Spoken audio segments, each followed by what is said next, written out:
de Jesus, nessa quarta-feira que o Senhor fez para nós. Quem está animado aí? Dê um glória a Deus, um aleluia. Manda essa tristeza lá para não sei aonde, em nome de Jesus. Olha para essa pessoa do teu lado e diga assim: Deus te ama. Eu também te amo em Cristo Jesus. Essa é a nossa verdade e precisamos dizê-la constantemente. E por isso, abra a tua Bíblia, Salmo número 18. Salmo número 18. E há aqui exatamente, se a pessoa estava triste, se a tristeza, se a angústia, se alguma coisa estava assim tentando retirar de você ou enfraquecer a alegria do Senhor. Ao ler esse salmo aqui, querida, eu tenho certeza, vai pular de alegria. É renovar a sua convicção em Deus.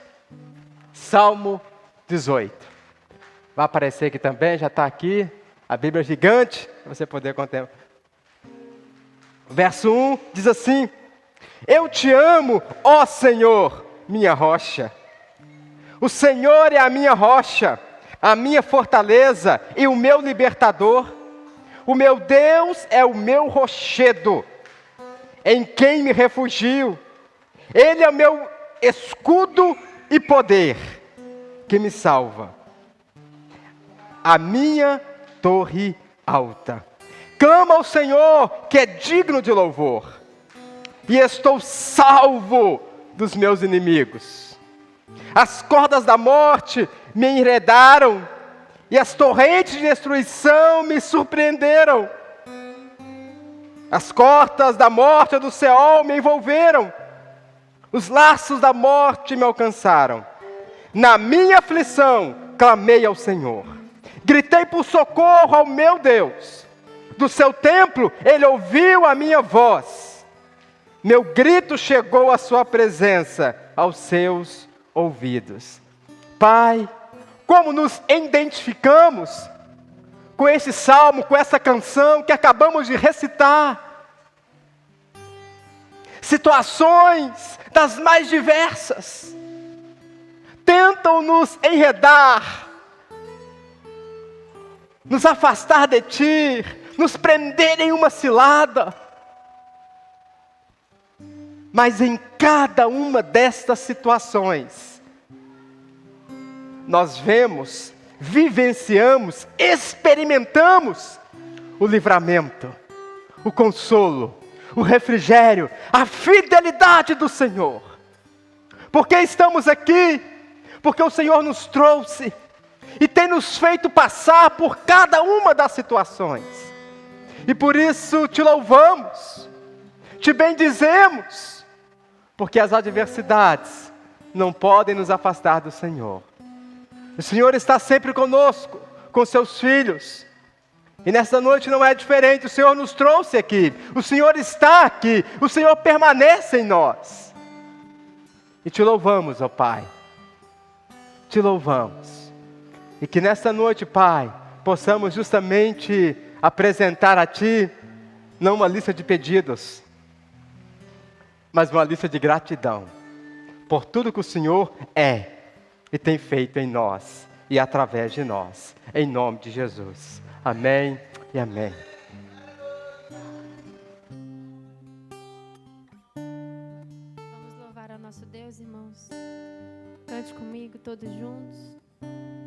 Vamos dar graça ao nosso Pai, pelo cuidado que Ele tem com a gente, com toda a alegria do seu coração.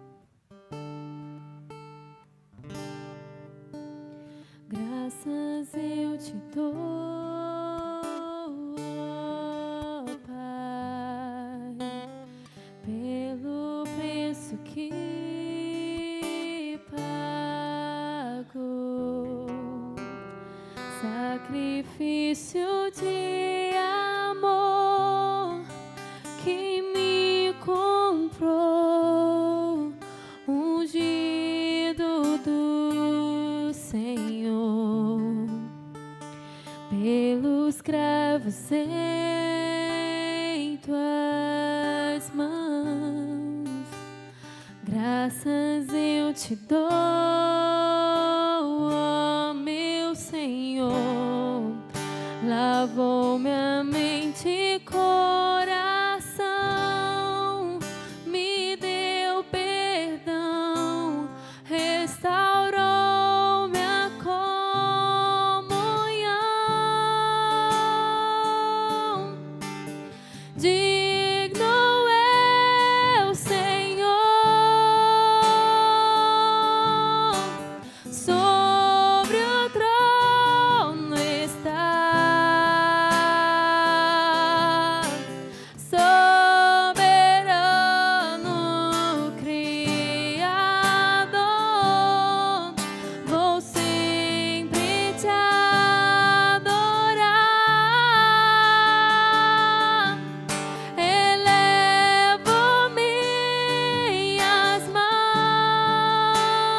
Graças eu te dou,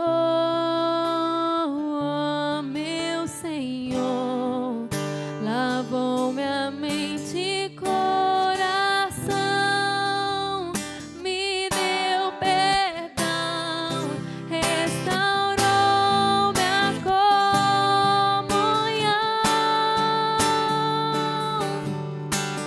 Digno é o Senhor,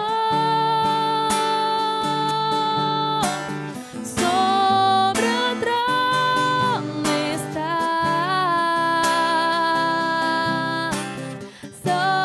soberano Criador, vou sempre te adorar.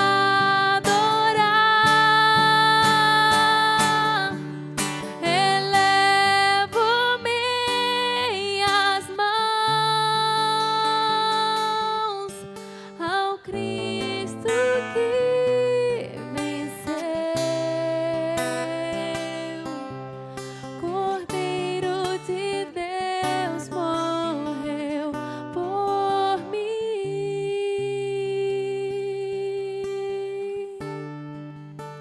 mas ressuscitou.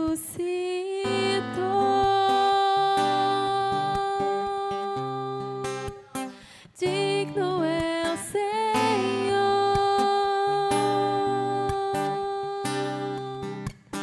mas ressuscitou.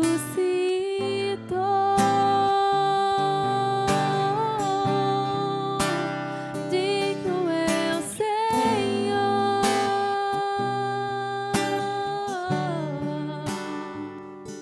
Aleluia. Amém.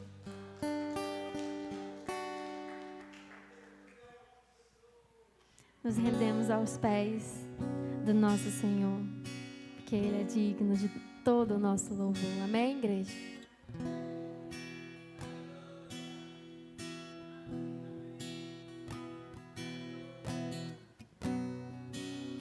A Ti eu vou clamar, pois tudo vem de Ti e tudo está em Ti. Por Ti vou caminhar, Tu és a direção, o sol a me guiar. Tudo pode passar, Teu amor jamais me deixará. Sempre há de existir novo amanhã preparado pra mim, preparado pra mim.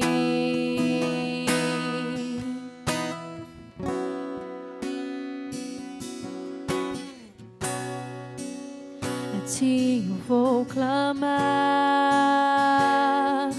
pois tudo vem de Ti e tudo está em Ti.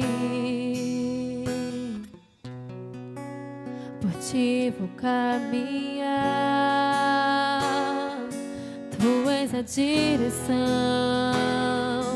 o sol a me guiar. Tudo pode passar, Teu amor jamais me deixará. Sempre há de existir novo amanhã preparado pra mim, preparado pra mim, preparado pra mim.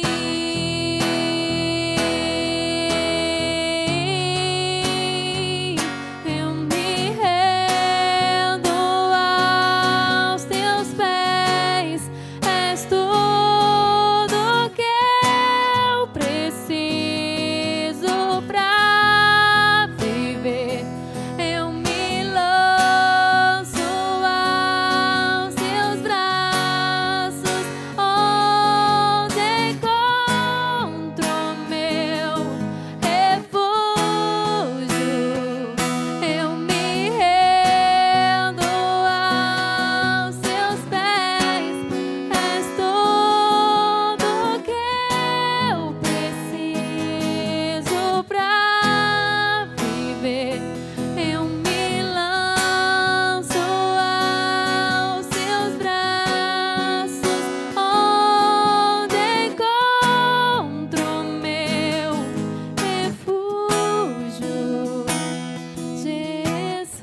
uma vez.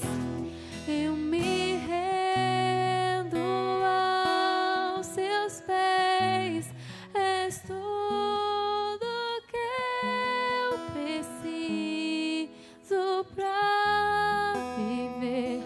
Eu me lanço aos seus braços, onde encontro meu refúgio, Jesus.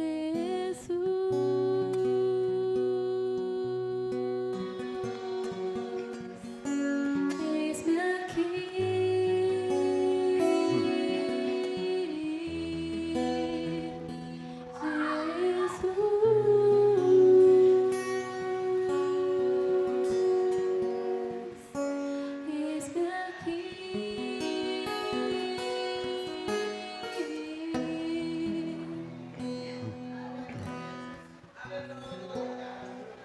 Aleluia. Como é bom. Não sei se você já experimentou um momento assim, eu creio que sim. De repente você simplesmente começar a cantar ou a pensar na grandeza de Deus. De repente o mar está revolto. Situações assim das mais adversas. Portas que se fecham que você não imaginava que iriam se fechar naquele momento. E de repente você simplesmente começa, Pai, eu me lanço aos teus braços, em seus braços, eu me prostro aos teus pés, tudo que eu tenho é teu, a minha vida é tua, a minha família é tua, o recurso que eu tenho é o Senhor que me deu.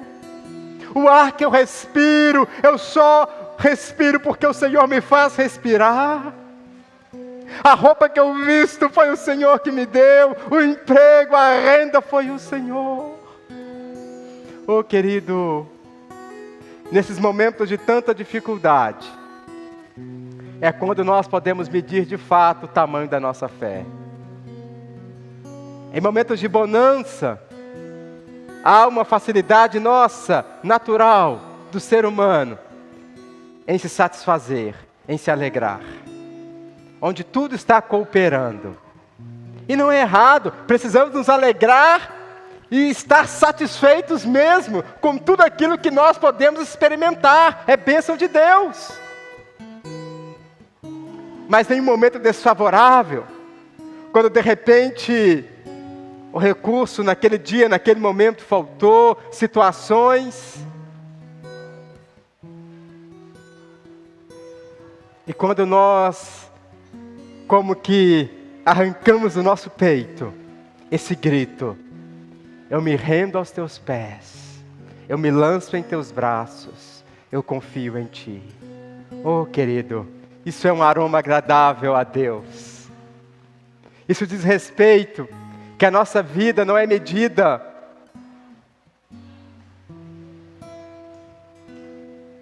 pelo sucesso, nas conquistas,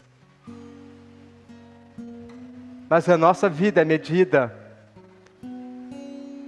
pela nossa disposição em clamar ao Senhor em todo o tempo. Em todo o tempo. Em todo o tempo. E nesse momento, nós vamos ofertar ao Senhor. Há um texto em Provérbios. Se você precisar de um envelope, só fazer um sinalzinho com a sua mão assim. O pastor está indo até você. Mas há um texto lá em Provérbios, você pode assentar.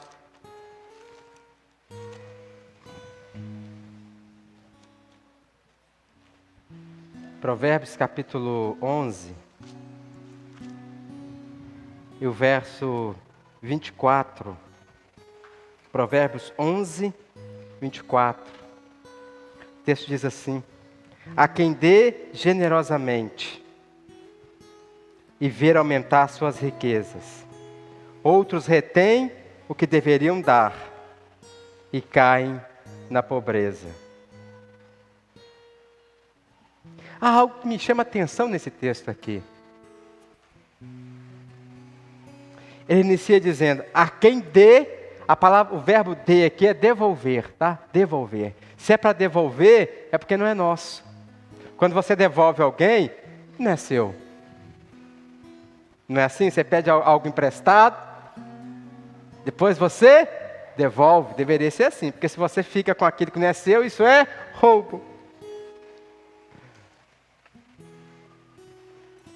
E aqui vai dizer, aquele que devolve generosamente. O que é generoso? O que é ser generoso? Fazer algo movido pela generosidade. Generosidade é um dom de Deus. É algo feito com alegria, com liberalidade, com disposição, com convicção, com amor, com paixão. Isso é generosidade. Quem faz assim, quem oferta, quem devolve ao Senhor com esse ímpeto, com essa paixão, ele vê aumentar as suas riquezas. Querido, riqueza para Deus, entenda isso. É diferente daquilo que o mundo diz de quem é rico. Rico para o mundo é aquele que tem milhões, imóveis. Isso é riqueza para o mundo. Riqueza para Deus é aquele que é generoso. Esse é rico. Não importa se você está devolvendo 1 centavo ou 1 milhão, não importa. Para Deus, se há generosidade, os dois são ricos igualmente. Agora é interessante que o texto vai dizer assim: outros retêm o que deveria dar. Percebe aqui que a pessoa está retendo aquilo que ele pediu emprestado. Alguns retêm aquilo que deveria dar. O devolver é para todos. Todos. Nenhuma pessoa na face da terra seria capaz de obter, vamos dizer aqui na nossa moeda, R$1, ou $1, ou €1, de repente onde ele estiver, se Deus não o fizesse achar. A pessoa só consegue permanecer ou alcançar algo porque Deus permite. É Deus. Deus. Indiscutivelmente. É Deus. E o texto vai dizer, aquele que reconhece isso, que foi Deus que lhe deu, vê aumentar a sua riqueza. Mas aquele que retém, que entende que foi ele que conquistou,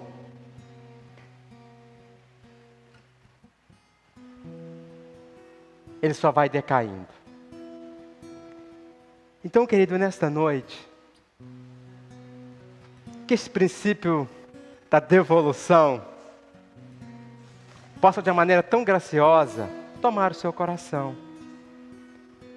Algo que o Senhor traz ao nosso coração, algo que você falou, trouxe a Deus uma oferta. Se você declarou, querido, faça. Não retém aquilo que Deus trouxe ao teu coração. Até mesmo ajuda alguém. Você, olha, eu vou entregar algo para você, faça isso. Não retenha. Com alegria, possamos ofertar e devolver o dízimo para a glória de Deus.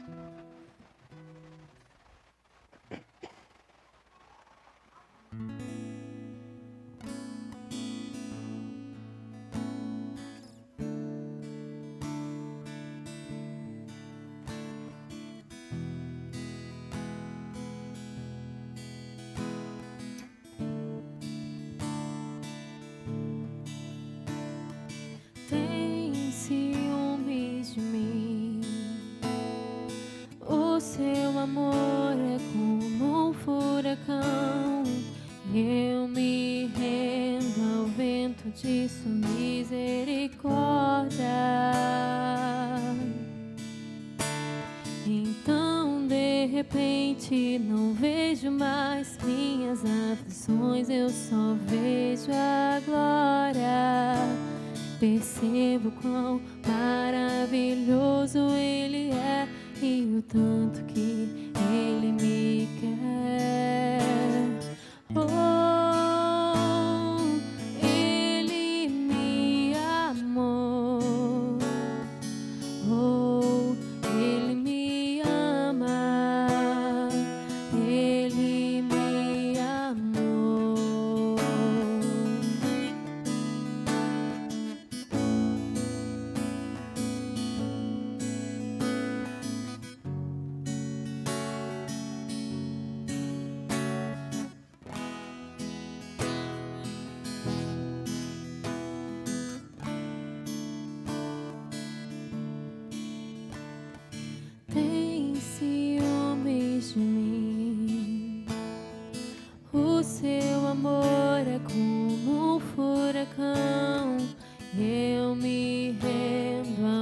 conhecimento de sua misericórdia. Então de repente não vejo mais minhas aflições, eu só vejo a glória. Percebo quão maravilhoso Ele é e o tanto que Ele me quer. Oh, Ele me amou.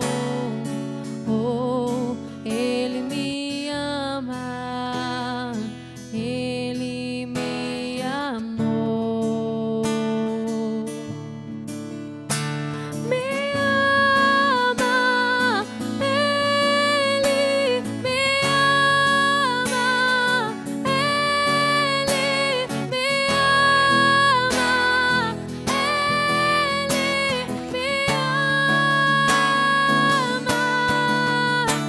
Me ama. Ele me ama. Ele me ama. Ele me ama. Somos sua herança, Ele é o nosso galardão. Seu olhar de graça nos atrai a redenção. Se a graça é um oceano, estamos afogando. O céu se une à terra com um beijo apaixonado. Meu coração dispara em meu peito acelerado. Não tenho tempo a perder com ressentimento quando penso que Ele me ama. Ele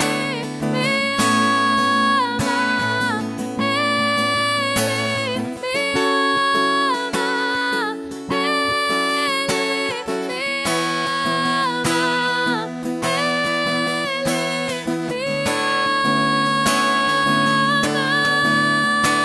Ele me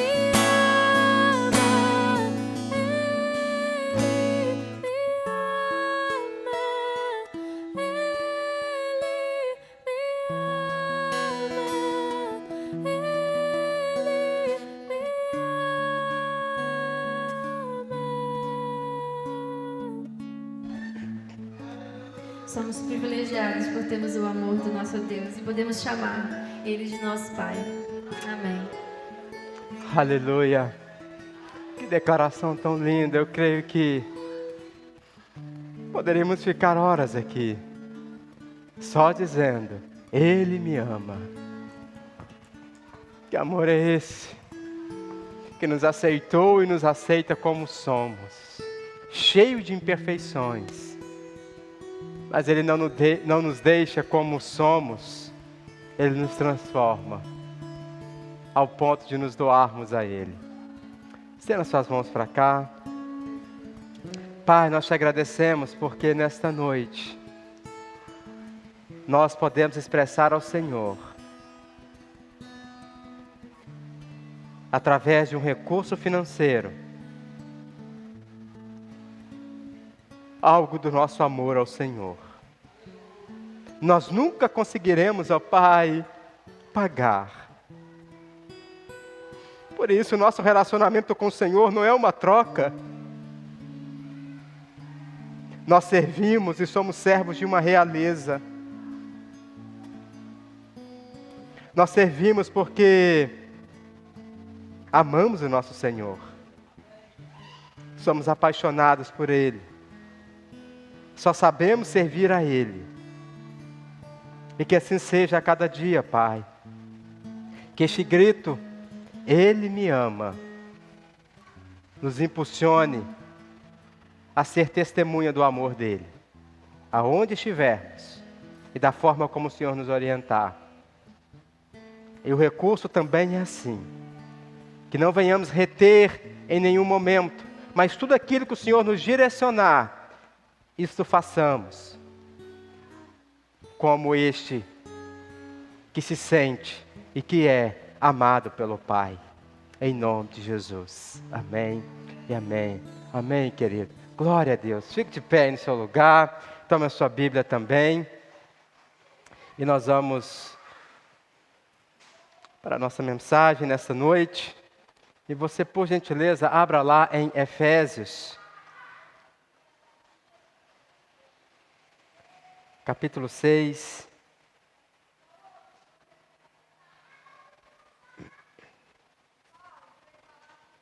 Efésios capítulo 6, a partir do verso 10.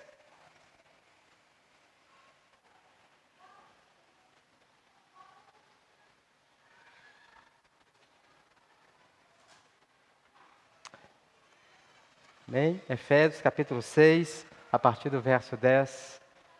Eu vou pedir... Quem sabe aqui? Irmã Genevan, a lâmpada, por gentileza. Efésios capítulo 6 e o verso 10. Isso, obrigado.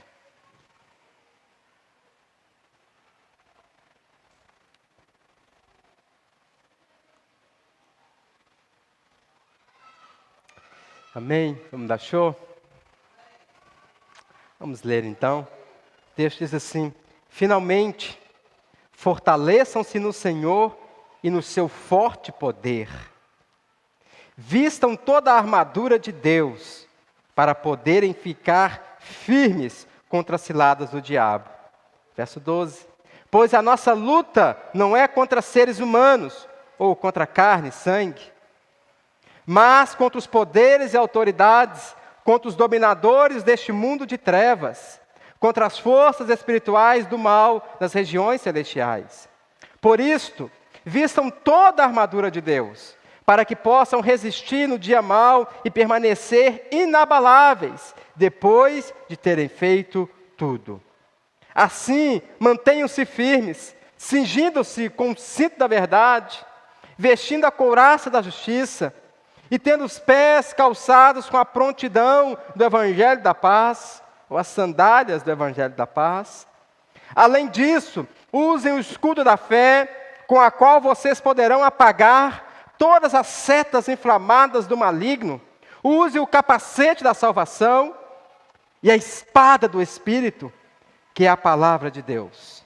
Orem no Espírito em todas as ocasiões, com toda oração e súplica. Tendo isso em mente, estejam atentos e perseverem na oração por todos os santos. Orem também por mim, para que quando eu falar, seja-me dada a mensagem, a fim de que, destemidamente, torne conhecido o mistério do Evangelho. Verso 20. Pelo qual sou embaixador preso em correntes. Orem para que, permanecendo nele, eu fale com coragem, como me cumpre a fazer. Pai, essa é a Tua palavra, poderosa e eficaz. Fala conosco, Pai.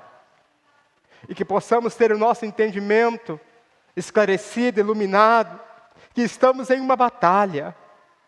O inimigo tenazmente tenta, como que, acabar com a nossa vida, destruir a nossa vida.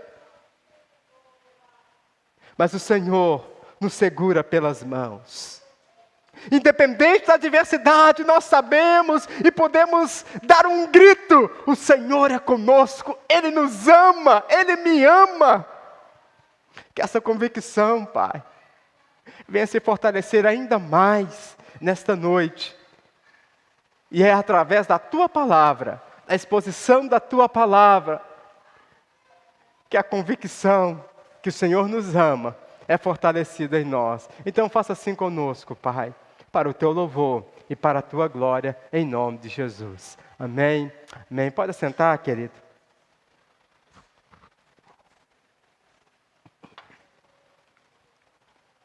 O tema da mensagem é: estamos em uma batalha. Essa mensagem, há uns meses atrás, eu já até trouxe ela aqui, ano passado. Mas há algo que hoje o Senhor trouxe ao meu coração, exatamente esse tema, essa frase, batalha. Estamos em uma batalha. E eu logo, eu creio, o Senhor, o Espírito Santo me direcionou a ir atrás desse sermão aqui, justamente, e trazê-lo novamente. Estamos em uma batalha. Alguém tem dúvida disso? Que você está em uma batalha? Seja ela no campo familiar, empresarial, na vizinhança, de repente, não sei. Ou com você mesmo. E essa é a primeira. Uma batalha na mente, aonde você não quer fazer algumas coisas e se vê fazendo. É uma batalha. E você luta ali. Pai. Nós estamos em uma batalha. Quer você queira ou não, nós estamos. E o fato de não entendermos essa realidade, é isso que nos faz um fracassado. Aquele que não reconhece, não quer ver aquilo que é realidade, não tem outro método para ele, ou outro resultado, senão a derrota. Assim é quando alguém está caminhando para um precipício. Ele não enxerga que ali há um precipício, ao final daquela trilha, daquele caminho, está um precipício. Ele não enxerga. O que ele vê ali é uma estrada contínua, perfeita, maravilhosa, mas ali está um abismo. E se os seus olhos, se ele não permitir, ele não reconhecer, ele não ouvir os conselhos, a palavra de Deus sobretudo, ele vai cair naquele precipício, e vai morrer, e vai experimentar o caos. Então, querido, diante de uma batalha, a primeira coisa que nós temos que ter é reconhecer que estamos em uma batalha. E é exatamente essa característica que Paulo está renovando na mente desses irmãos de Éfeso. Paulo, ele estava preso quando escreveu essa carta a Éfeso. Lá da prisão em Roma, ele escreveu 4 cartas. 4. Uma delas é exatamente esta. E Éfeso era uma cidade, imagina uma cidade rica, influente. Imagina aí uma cidade aí, era a segunda maior cidade do mundo naquela época, em termos de riqueza e influência. Só perdia para Roma, era Éfeso. Pega uma cidade aí mundialmente assim conhecida, rica, influente. Todo mundo quer ir para lá. Tudo de novo, novidade, tecnologia. Daquele tempo, né? Não a de hoje. Ou seja, era uma cidade convidativa. Rica, porque tinha um comércio assim, muito movimentado e gerava muito consumo. Então, era uma cidade onde tinha um movimento econômico muito grande. A circulação de moeda ali daquela época era algo assim estrondoso. Então atraía muitas pessoas para lá. Se tornou então uma cidade influente, porque assim é. Você percebe que essas cidades onde tem um comércio, uma riqueza, ela se torna uma cidade onde todos querem ir implantar. E assim era Éfeso. O imperador tinha uma casa lá. Mas era uma cidade também moralmente caótica. Era um caos. E isso é uma combinação que nós percebemos. Riqueza, influência e imoralidade. Olha para a nossa cidade. Aqui, tirar um retrato da nossa cidade, Paraopebas. Aqui é uma cidade onde tem muita riqueza, não tem, pessoal? E é algo que Deus estabeleceu porque o solo que nós temos aqui, no norte, a riqueza mineral que aqui foi Deus que colocou. Foi Deus que fez estar neste lugar, o solo que aqui temos. E isso atrai muitas pessoas. É uma cidade, então, influente. Porque o recurso que aqui é gerado sustenta, vou dizer o Estado, mas tem grande parcela de contribuição. Uma cidade influente. Mas assim como Éfeso, uma cidade também imoral.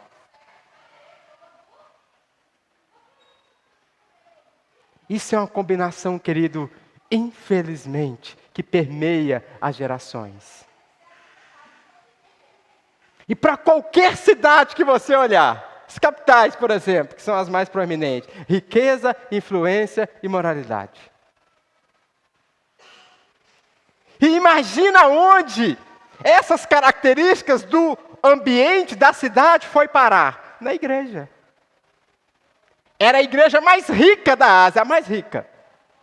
A igreja mais rica daquela época, esse primeiro século, era essa igreja aqui. Uma igreja onde tinha uma obra social, um acompanhamento assim maravilhoso. Uma igreja influente, porque ajudava outras também. Se falava muito da igreja de Éfeso. Lá tem bons pregadores. Lá é uma igreja onde os ministérios, onde as coisas acontecem. Onde as pessoas são assistidas. Mas o próprio Deus traz uma mensagem para essa igreja. Vocês são bons em obras, mas vocês esqueceram de uma coisa: o amor ao próximo. E quando Paulo viu essa realidade,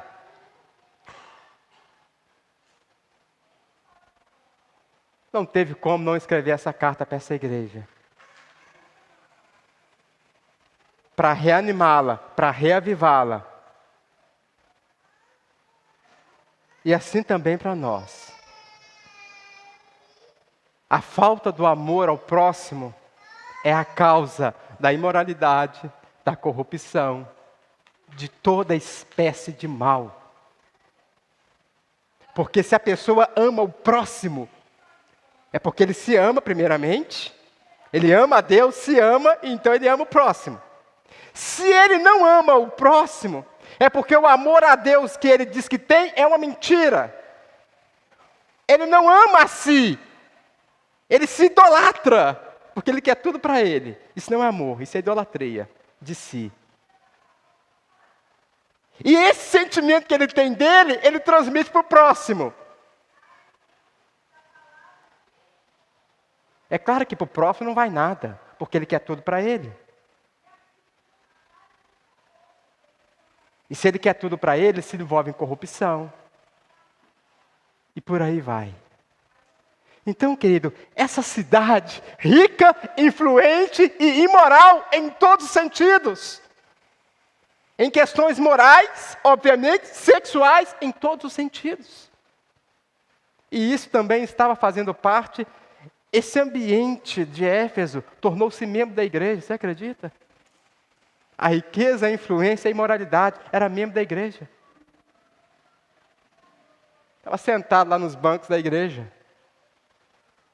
E encontrou vários adébitos, vários. Mas a palavra de Deus veio para essa igreja. E Paulo aqui então, ele quer demonstrar isso para essa igreja. Vocês abandonaram o primeiro amor. E como eu posso abandonar o primeiro amor? Quebra da unidade.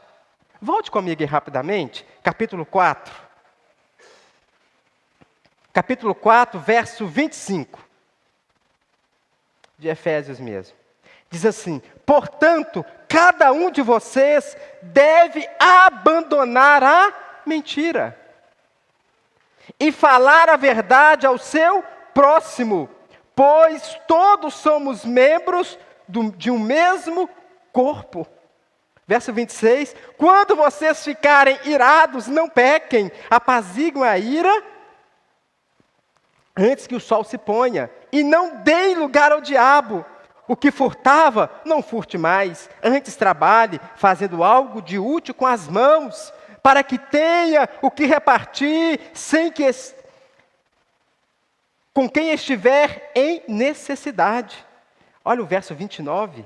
Nenhuma palavra torpe saia da boca de vocês. Resumindo, um palavrão, né, no nosso cotidiano. Mas apenas o que for útil para edificar os outros, conforme a necessidade, para que conceda graça aos que ouvem. Não entristeçam o Espírito Santo de Deus, com o qual vocês foram selados para o dia da redenção. Livrem-se de toda amargura, indignação e ira, gritaria e calúnia, bem como de toda maldade. Sejam bondosos e compassivos uns para com os outros, perdoando-se mutuamente, assim como Deus os perdoou em Cristo. Por que Paulo está dizendo isso aqui para essa igreja? Será que era à toa?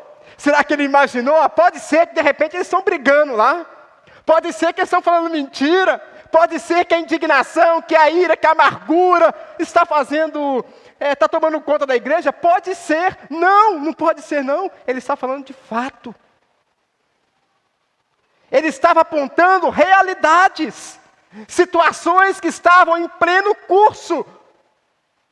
Quando nós vemos um relato desse aqui, é um relato do caos.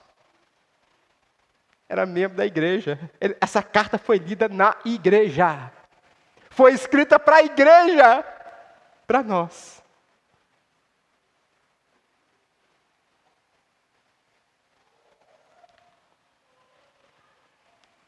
E esse é o ponto, então, a quebra da unidade. Aquele que se porta com mentira, como ele pode amar o próximo? É por isso que ele está dizendo, o amor ao próximo. Vocês são ricos e influentes, mas não amam o próximo. E a demonstração disso é o relacionamento. E o outro ponto, que ele demonstra assim, que de fato, o amor ao próximo é algo que foi esquecido nesta igreja. É eles negligenciarem, desconhecerem que estão em uma batalha. Que é o tema da mensagem. Estamos em uma batalha. Eles estavam em uma batalha, só de lermos o capítulo 4 aqui, que lemos esses versículos, eles estavam em uma batalha. De um contra o outro. E não perceberam isso. Nós estamos em uma batalha. E quanto mais nós demorarmos entendermos essa realidade, mais nós iremos nos aprofundar na lama do pecado.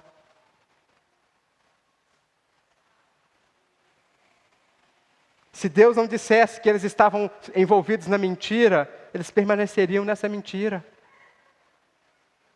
A palavra vem, querida, justamente para nos alertar, para abrir os nossos olhos, que nós estamos em uma batalha. E se eu estou em uma batalha, eu não posso errar o alvo. Quem é o meu inimigo? Quem é meu inimigo? E o fato de eu não reconhecer que eu estou em uma batalha, eu erro o inimigo. Eu trato o amigo como inimigo. Eu trato o companheiro como um adversário. Eu vejo a minha família, de repente, como alguém que quer me destruir.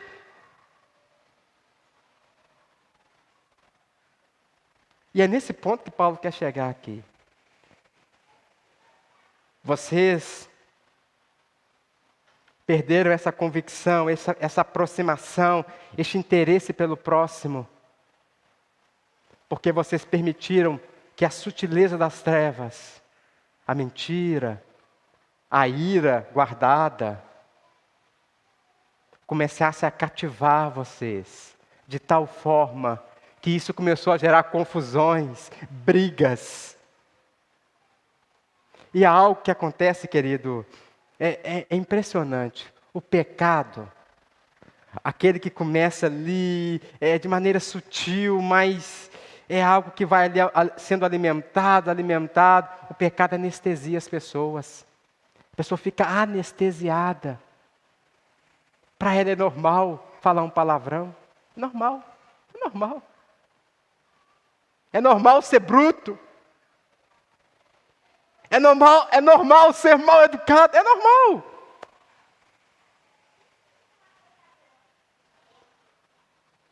É normal tratar mal a esposa. Ou a esposa, o esposo. É normal. As trevas, queridos, sutilmente, elas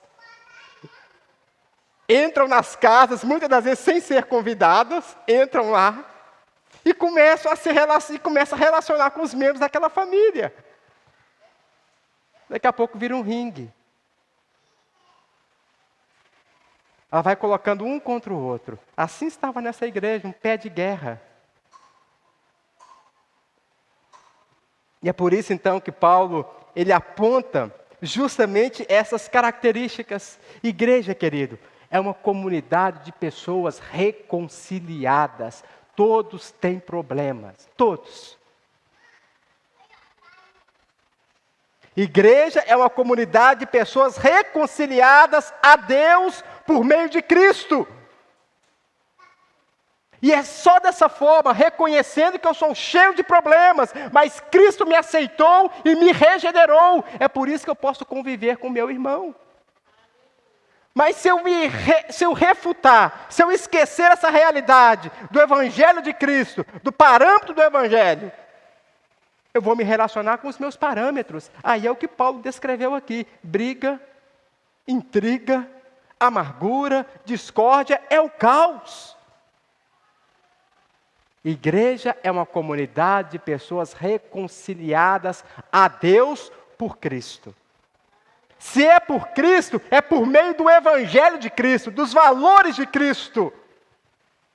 Que é o contrário dessa lista que lemos aqui. É verdade, é tolerância, é flexibilidade, é compaixão, é perdão. É o contrário do que a igreja estava em plena prática. E isso, então, leva a pessoa a desconhecer a batalha que ela está envolvida. E essa batalha tem três grandes inimigos. Quem é o primeiro inimigo? Já parou para pensar? Quem é o meu maior inimigo? O mundo, ele é um inimigo. Satanás, também. Mas esses dois que eu disse não são os maiores. O maior inimigo que você tem, que eu tenho, é aquele que você olha para ele toda vez que você está diante de um espelho. Você. O nosso eu. O nosso eu. É o maior inimigo. É por isso que Paulo, lá em Romanos capítulo 7, ele vai dizer: o mal que eu não quero fazer, este estou fazendo. O bem que eu não quero, esse eu não estou conseguindo fazer. Mas se eu faço o mal que eu não quero, que a minha alma não quer, já não é um novo homem, mas a velha criatura. Querido, não despreze. Você, eu, nós ainda temos a semente do pecado em nós. Nós ainda temos. A nossa mente ainda é tendenciosa a pensar maldades, a fazer maldades. E não fazemos é pela graça de Deus. O Espírito Santo que nos impede de fazer. Mas em alguns momentos fazemos, desobedecemos a ordem de Deus. Mas o Filho de Deus se arrepende. Então o nosso maior inimigo somos nós mesmos. Nós nos auto-enganamos, não acreditamos, dizemos que aquilo é conversa fiada. Não, comigo não vai ser assim, foi com todo mundo, mas comigo não, eu sou diferente. Aí tem um segundo inimigo, que é o mundo, o sistema do mundo, as ideologias que nos são apresentadas, mas eu tenho que escolher. Eu tenho que escolher. E eu posso dizer não, e posso dizer sim. O mundo é esse outro inimigo. O sistema do mundo, as ofertas do mundo, as possibilidades, os presentes, entre aspas, do mundo. E o outro inimigo, para completar aí o terceiro, é o próprio Satanás, que quer levar a humanidade para o lugar, para a casa dele, o inferno. Lago de fogo e enxofre, é para lá que ele quer levar todos. Aquela é a casa dele. Então, se eu desconhecer essas realidades, é por isso que eu disse no início, o resultado dessa pessoa que não reconhece que ela está em uma batalha é a perdição, é a lona, está morto. E essa igreja aqui estava caminhando para esse precipício. Mas chegou a palavra de Deus para reanimar, para iluminar a mente desses irmãos. E nesse ponto, então,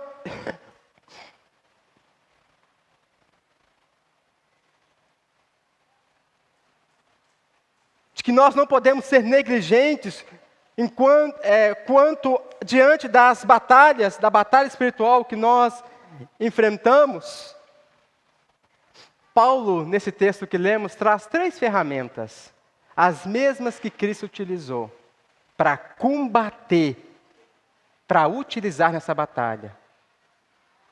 3 ferramentas, ou 3 características. Você pode escolher, ferramenta ou característica. A primeira característica que Paulo apresenta para essa igreja, e foi a mesma que Cristo utilizou no seu ministério terreno, é fortaleça-se. São 3 verbos imperativos. Todo mundo aqui sabe o que é verbo imperativo? O que é um verbo imperativo? Pergunta para essa pessoa do teu lado aí. O que é um verbo imperativo? Pergunta para ela aí. Ele vai te responder alguma coisa.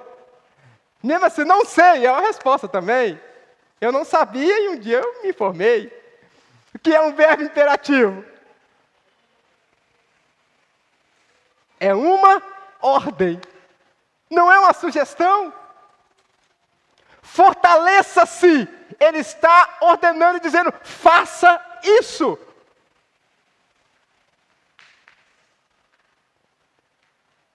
Leia a Bíblia, querido. E esses imperativos de Deus, eles devem saltar aos seus olhos. Deus não está dando uma sugestão aqui para essa igreja. Ele está dizendo, faça isto. É igual obedecer a Deus, não é uma sugestão, é um imperativo. Eu não posso escolher. A pessoa até pode escolher. Mas se ele escolher não obedecer, é a pior escolha da vida dele. Por isso o Senhor, Ele traz esse imperativo. Filho, olhe só para aqui. Olhe só para mim. Obedeça. Então, a primeira característica, a primeira ferramenta que Paulo apresenta aqui é justamente fortalecer. Olha, vá comigo no verso 10 novamente. Ele diz assim, finalmente, fortaleçam-se no Senhor e no seu forte poder. Fortalecer-se em quem? Isso é importante aqui. Fortaleça-se no Senhor. O que é a palavra Senhor? Lá no grego é Kyrios, ou seja, meu amo, meu dono, meu criador. Em quem você tem buscado força? Em quem? É esse Senhor aí que está te fortalecendo. Mas se o seu Senhor, que você tem como Senhor, não é o verdadeiro, é o falso, é uma bijuteria, não vai dar certo, querido. O que Paulo está instruindo essa igreja aqui. Fortaleçam-se no Senhor e não na idolatria, e não no sistema desse mundo. Larga isso. E como podemos ver isso hoje? Largue esses programas, esses joguinhos, não sei o quê, de tecnologia, de rede social, que não tem utilidade. Larga isso. Não vá pedir conselho, não vá pedir conselho a quem não tem conselho para te dar. A pessoa estava pensando em separar. Está complicado, está uma briga, está aí, está um caos, uma revolução lá em casa, um maremoto. Aí ele vai pedir conselho para quem já separou umas 10 vezes. Ó, meu filho, ele vai falar assim, olha, vai embora logo, sua fila anda. Fortaleça-se no Senhor. E o fortalecimento no Senhor é justamente o que Jesus fez. Durante o período terreno, ministério terreno de Jesus, ele vai dizer lá em João capítulo 10, eu não faço aquilo que eu quero, mas aquilo que o meu Pai me mandou fazer. Jesus estava debaixo da autoridade do Pai e do Espírito Santo. Ou seja, Jesus se fortaleceu, a autoridade, o poder que Jesus expressava era concedida pelo Pai, pelo Espírito Santo. Ele se fortaleceu em seu Pai, no Espírito Santo. E por que nós queremos fazer diferente? Fortalecer-se no Senhor é justamente ter disposição para ouvir e obedecer Deus. Deus vai falar com você, Ele fala com você. Ele fala diariamente com seus filhos. E o intuito de Deus é nos fortalecer. É nos fortalecer. Ouvir Deus, querido, deixa eu até... Alguém aqui nunca ouviu Deus? Ouviu, né? Viu não. Viu ninguém nunca viu, provavelmente. Com certeza. Mas alguém aqui nunca ouviu, escutou Deus? Porque tem pessoas que já me perguntaram, como é isso, ouvir Deus? Como que é esse negócio? Será que é uma voz assim de muitas águas, estrondoso? Pode ser, pode, mas normalmente é uma conversa que você tem assim com alguém. Deus é uma pessoa. Você conversa com as pessoas, você ouve, a pessoa ouve, não é um relacionamento, não é uma conversa, você não entende.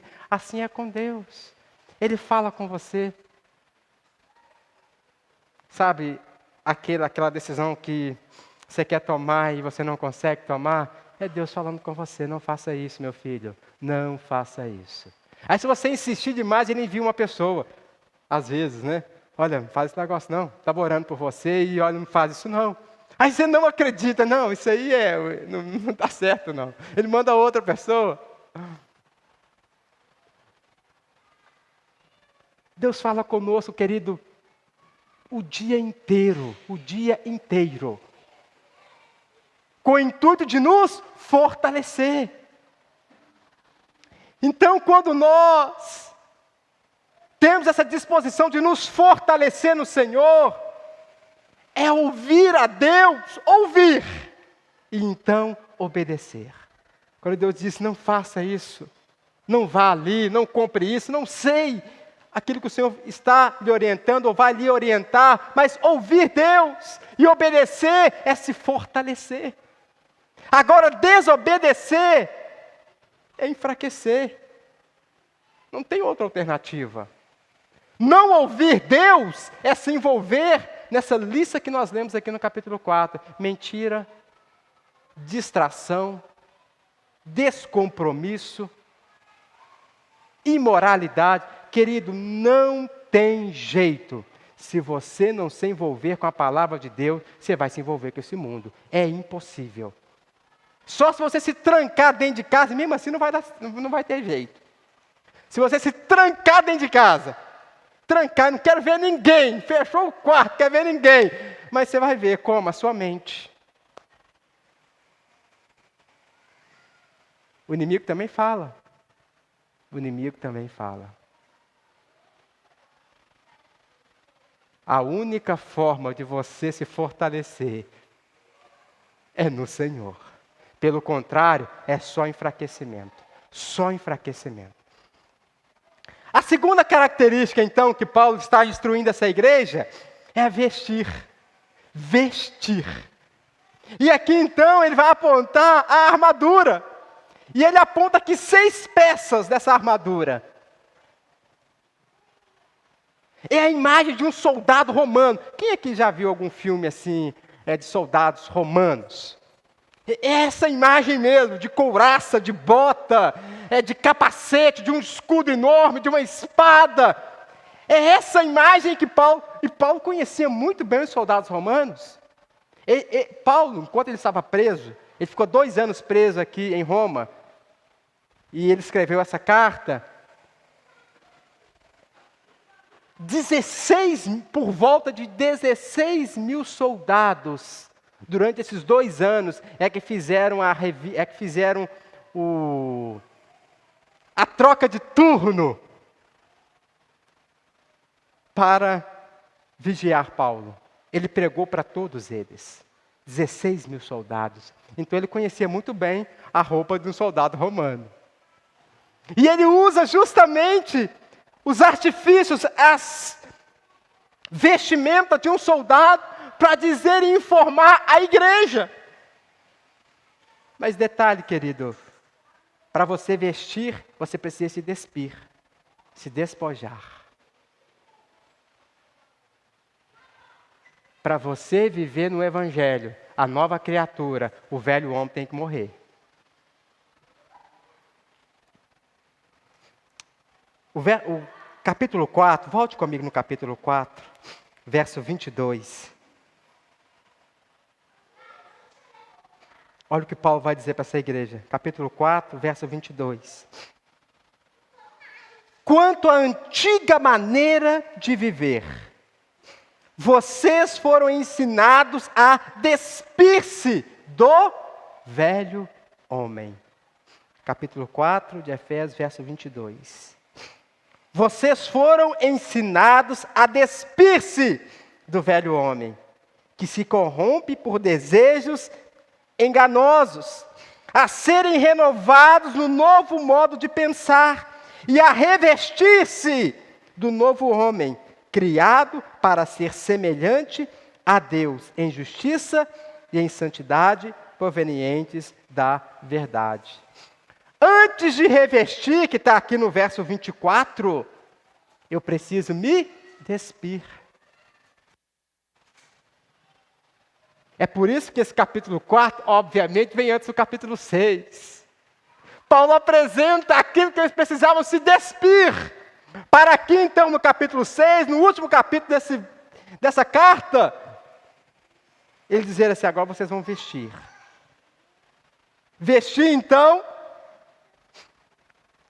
o cinto da verdade. O que é esse cinto?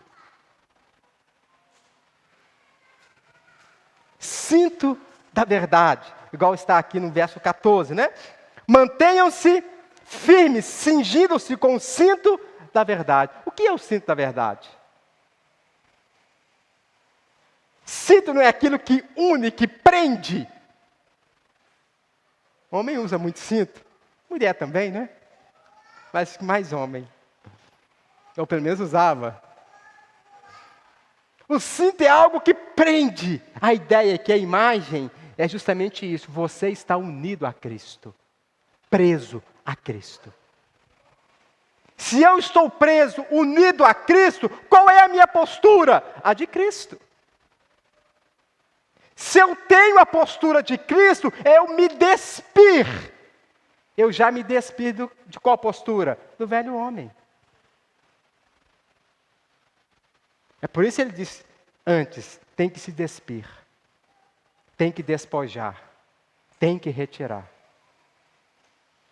Para então se revestir, ou vestir-se. O cinto da verdade é justamente essa realidade.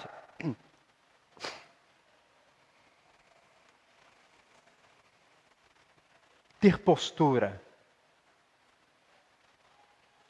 A outra característica dessa armadura é a couraça da justiça. Verso 14 ainda. Vestindo-se a couraça da justiça. Couraça é aquilo que eles vestiam, um soldado romano, que protegia a parte frontal, o seu peitoral assim. Couraça. Qual é a imagem que ele está trazendo para nós aqui? A couraça é aquilo que protege, é aquilo que guarda. Guarda de quê?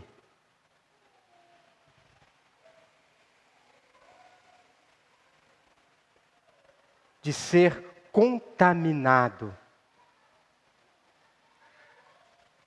para as ofertas deste mundo. Uma vez que você se despiu das práticas do pecado, o sangue de Cristo, e a couraça ela tem essa identificação, ela cobriu você, protege você de ser um praticante do pecado. Então o que Paulo está justamente trazendo aqui para essa igreja, é que a justiça de Cristo, ela nos lavou, ela nos purificou e ela nos protege então. Ela nos protege do ódio, do orgulho, da incredulidade. E uma vez então que eu fui limpo dessas misérias, eu posso e devo fazer algo, expressar exatamente isso. Quem furtava, não furte mais. Quem mentia, porque ele foi purificado pelo sangue de Cristo, não mente mais. Se você olhar para o seu passado, de repente você era um mentiroso inveterado. Eu mentia muito, muito. Mas o dia que eu encontrei com Cristo, isso foi algo que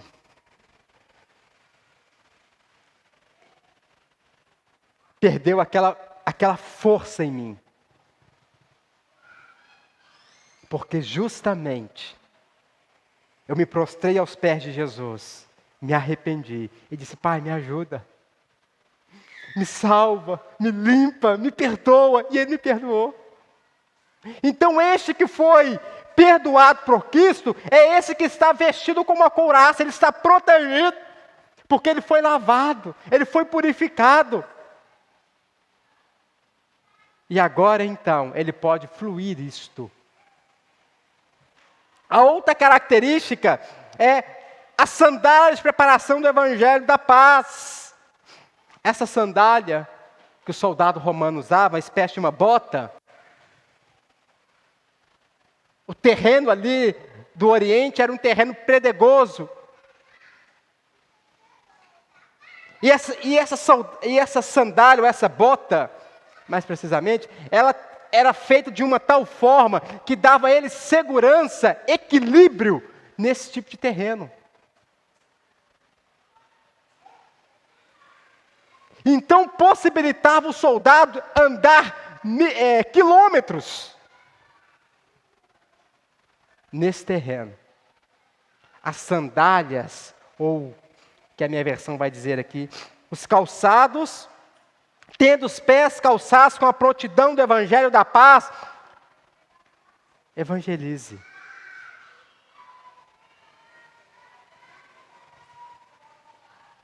Aquele que está unido a Cristo, perdoado por Cristo, ele tem uma motivação: evangelizar. Evangelizar. Você foi unido a Cristo, perdoado por Cristo, você tem algo dentro de você.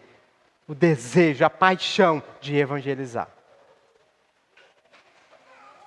Aquele que está evangelizando, ele não tem tempo para se perder nas mentiras, nas intrigas, nas discórdias. Mas aquele que não está evangelizando, não está anunciando o Evangelho, ele tem muito tempo, mas muito tempo. Para quê? Para mentir, para furtar, para fazer um monte de coisa. E por fim, ele vai dizer o escudo da fé. Verso 16, além disso, usem o escudo da fé. O escudo de um soldado romano, ele era de tal forma, ele era quase da altura do soldado. Ele era feito até sob medida isso. O escudo era praticamente da altura do soldado. Era um negócio gigante. Imagina um escudo que cobria o corpo da pessoa toda. Esse era o escudo do soldado romano. E o que ele está dizendo aqui, o escudo da fé é suficiente.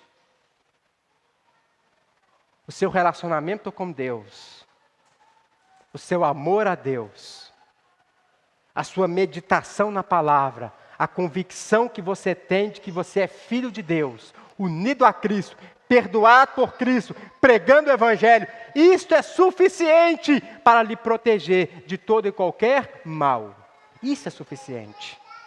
Mas se a pessoa não prega o Evangelho, ele vive aí na prática do pecado, ele não tem certeza se ele foi salvo ou enganado. Meu querido, não tem jeito, é algo fácil. Já está na lona. Está na lona. Perceba que essa armadura, ela é até de uma certa forma pedagógica, ela é passo a passo. Primeiro você tem que ter a convicção de que você está buscando a pessoa certa, o Senhor certo, o Criador de todas as coisas.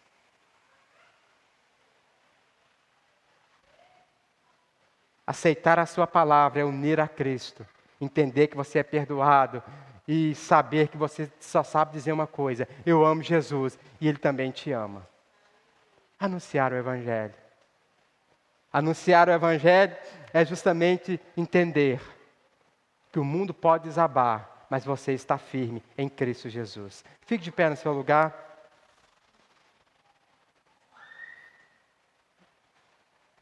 E o último aspecto desta armadura é justamente o capacete da salvação. O capacete, obviamente, é para cobrir a cabeça. Então, é para proteger de algum golpe, algo, né, que ali alguém o atinja. A ideia aqui, o que Paulo está dizendo para essa igreja: proteja a sua mente com a palavra de Deus. Proteja a sua mente com a palavra de Deus. Isso então deve ser uma pergunta, uma reflexão que nós precisamos fazer. O que a minha mente tem recebido? Informação hoje, querido, é algo instantâneo. Se uma agulha for cair lá nos Estados Unidos, a agulha caiu na mão de uma pessoa, antes dela tocar no chão, o mundo todo já está sabendo. Eles até filmam ela assim: ela está quase caindo, gente, olha lá, vai cair agora. Vem um vídeo para você, assim, da agulha caindo, na hora. Agora, aconteceu agora.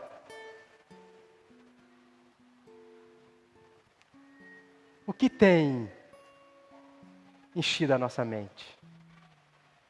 E então transbordado. O capacete da salvação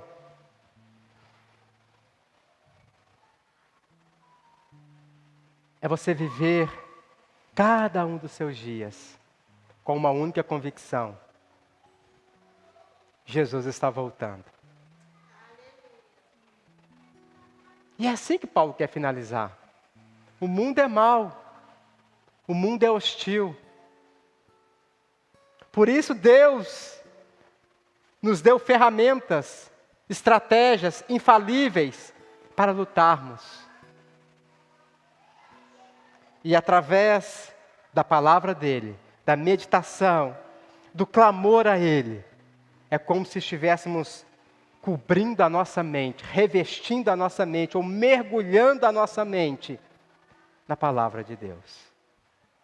E quando fazemos isto, nós conseguimos não furtar mais, não ser um mentiroso inveterado, não ser um adúltero. Nós conseguimos. Porque a palavra de Deus é como um filtro. Algo vem, mas tem a palavra de Deus. E quando você percebe que aquilo está agredindo, afrontando a palavra de Deus, você fala, isso não é para mim. Mas se não tem um filtro da palavra de Deus, está tudo certo. E a espada do Espírito, que é a última parte dessa armadura. A espada, querido, naquela época ela era curtinha, não era uma espada grande. Era uma espada para poder fazer combate urbano. Para agilidade. Nesse mundo em que nós estamos vivendo, nós precisamos de algo. Agilidade. Posicionamento. Nós não temos tempo e não podemos nos dar esse tempo de ficarmos aí questionando aquilo que é valor bíblico, aquilo que é realidade bíblica. Os conceitos de família,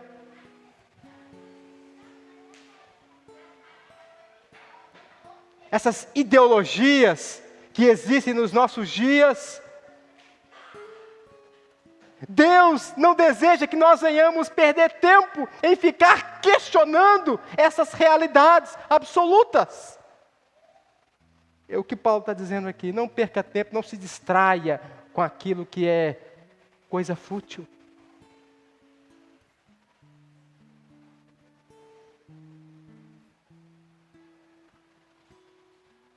E por fim, ore. Ore pela igreja. Paulo está dizendo, ore por mim, ore uns pelos outros. É isso que nós vamos fazer agora.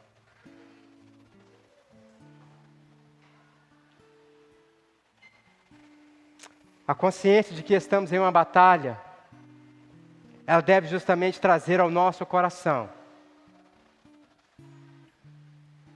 que nós precisamos nos despir daquilo que é o sistema desse mundo, o velho homem, para então nos vestirmos-nos da palavra de Deus, da couraça, das sandálias, do cinto, tomar o escudo da fé, a espada do Espírito e orar. E orar. E é isso que nós vamos fazer agora. Você tem situações específicas? E nós vamos orar. E nós temos também uma pessoa, um pastor,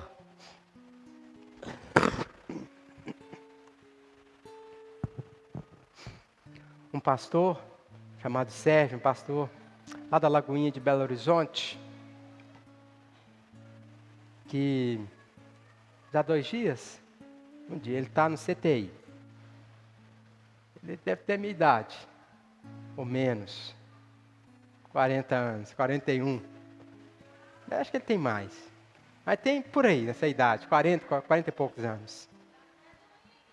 Sentiu uma dor no peito, foi para o hospital e está lá 2 dias.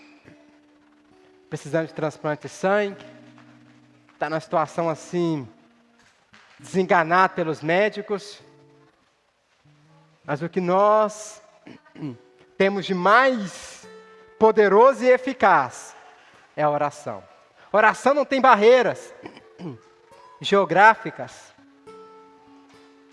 Nós estamos aqui e podemos orar por qualquer pessoa, em qualquer lugar. E lá naquele lugar, essa pessoa, ela pode ser tocada por Deus naquele momento, neste momento. É por isso que Paulo, preso, está clamando pela oração da igreja. Orem por mim, porque o clamor de vocês aí em Éfeso vai chegar aqui em Roma. E nós vamos orar. Você vai colocar a sua causa diante do Senhor. E também vamos orar pela vida do pastor Sérgio. Em nome de Jesus. Amém.